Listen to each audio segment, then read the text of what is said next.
शुरू करने से पहले ये कंपैरिजन टेबल है और डेटा मॉडल्स, इसको पढ़ लेते हैं।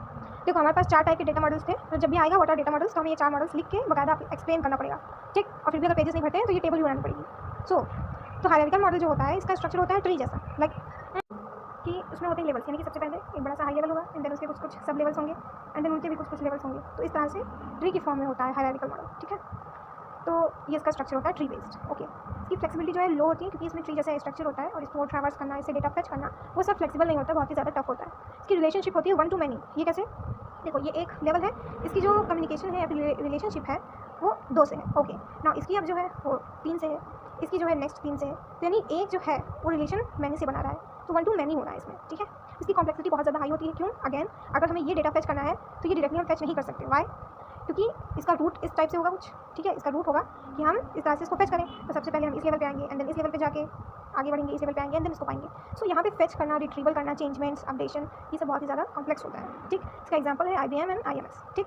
तो नेटवर्क मॉडल है, स्ट्रक्चर इसका होता है ग्राफ बेस्ड, ठीक। और इसकी फ्लेक्सिबिलिटी जो होती है वो मीडियम होती है क्योंकि इसमें जो डेटा स्टोरेज है वो एजेस एंड नोड्स की फॉर्म में होता है। फॉर एग्जाम्पल अगर हम एक ग्राफ बनाते हैं कि जो ए है वो ए जो नोड है इसकी 2 एजेस हैं, ठीक है, एंड बी की एक एज है डी और सी की 2 एजेस हैं डी एंड ई, ठीक। तो ये हमने एक ग्राफ बनाया। नाउ इसमें नोड्स क्या होती हैं? These are nodes A B C and D E, ये नोड्स होती हैं और इन नोड्स से लगने वाली जितनी लाइन्स होती हैं वो उन नोड्स की एजेस होती हैं। ये ग्राफ बेस्ड जो नेटवर्क मॉडल है वो इसमें मैनी टू मैनी रिलेशनशिप्स होती हैं। आप खुद देख सकते हैं कितनी सारी रिलेशनशिप्स हैं, ठीक।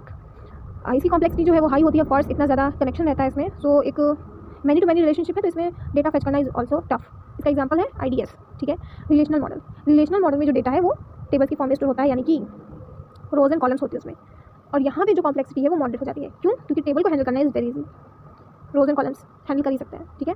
फ्लेक्सिबिलिटी हाई होती है, बहुत ही ज़्यादा फ्लेक्सिबल होता है, डेटा फैच अपडेट कुछ भी कर सकते हैं। रिलेशनशिप इसमें भी मैनी टू मैनी होता है क्योंकि इसमें कॉन्स्ट्रेंट्स के थ्रू इंटीग्रिटी यूज़ करके सारी चीज़ें परफॉर्म कर सकते हैं। कॉम्प्लेक्सिटी, इसकी कॉम्प्लेक्सिटी मॉडरेट होती है, ना ज़्यादा हाई और ना ज़्यादा लो, ठीक। इसका एग्जांपल है MySQL जो हम पढ़ेंगे, Oracle, ठीक है। Now comes object oriented model. ये ऑब्जेक्ट बेस्ड होता है। ऑब्जेक्ट बेस्ड कहने का मतलब इसमें जो डेटा है वो क्लासेस एंड ऑब्जेक्ट्स की फॉर्म में स्टोर होता है।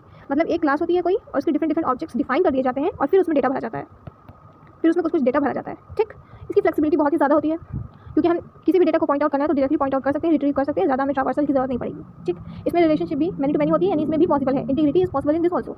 इसकी कॉम्प्लेक्सिटी बहुत ही ज़्यादा हाई होती है। Example MongoDB, ObjectDB। Now there is I think कि why choose a specific data model, हमें किस हिसाब से किस डेटा मॉडल को चूज़ करना चाहिए।